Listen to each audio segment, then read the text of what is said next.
go more in depth and actually explain a lot better how Wallplane flowers, both linear extension and linear isolation versions, work. First of all, I'm going to go through what exactly linear extensions and linear isolations are. And don't worry if you don't know isolations. It doesn't matter, because you really, well, it might help with linear isolations, but if you don't know isolations, you can still do a linear isolation. Trust me. Basically what a linear extension is this, and the reason why it's called a linear extension is because you are doing an extension, like this is an extension with your poi, but it's linear. You're making your hand do a line up and down rather than a circle. So, yeah, linear extension. Bam. And that's pretty much it. It feels a lot like a cat eye, but less circly and more liney. Yeah. Anyways, so you can do like linear extensions like this. I know that probably looks very cat-eye-y, but yeah, it's also a very good way to learn cat eyes. So,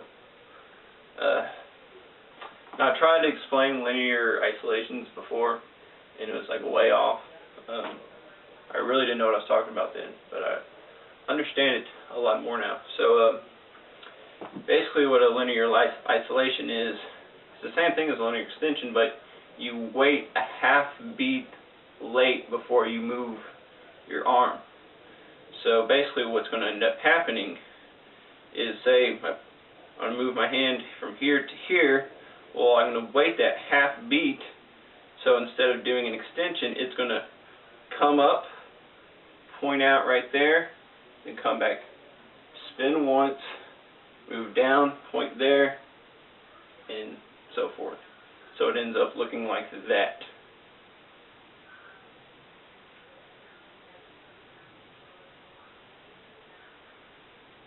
Like I said, it will help if you do know your isolations to do this, but I don't think it's completely necessary.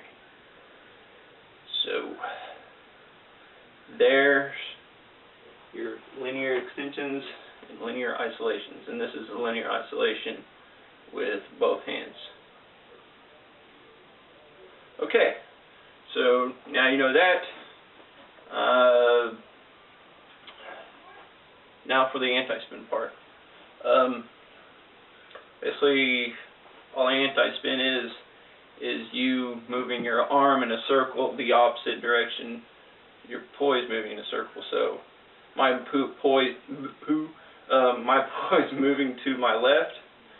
So I'm going to move my arm right, and that will kind of make this 4-petal pattern. Now the thing is, when you're doing this in Wallplane, you're not going to make this petal over here. You're only going to make a petal here, there, and then you'll either do a linear extension or a linear isolation. So maybe just practice one poi making petal there, then doing an extension or linear isolation.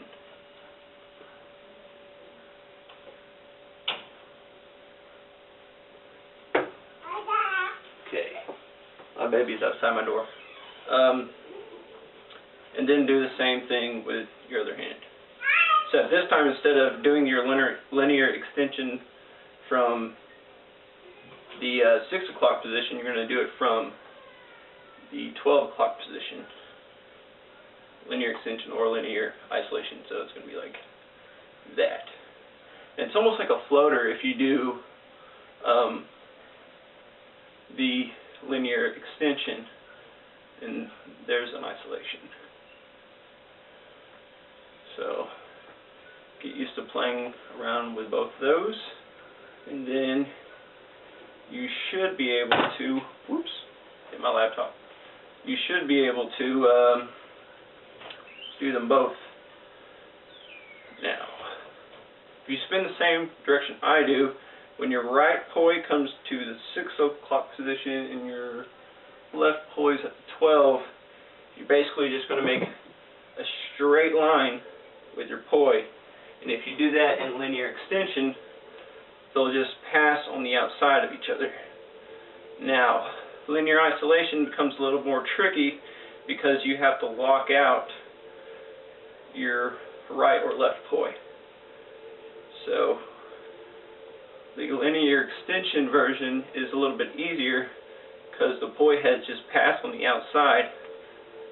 But when you do the isolation version, you have to lock out a poi. And what I mean by locking out a poi is basically doing the isolation like this, with my right poi in front of my left. So, yeah. Hope that helps. And yeah, I'll do some more, just like kind of I'll just run through a bunch of demos of different Wallplane patterns and stuff in another video. So.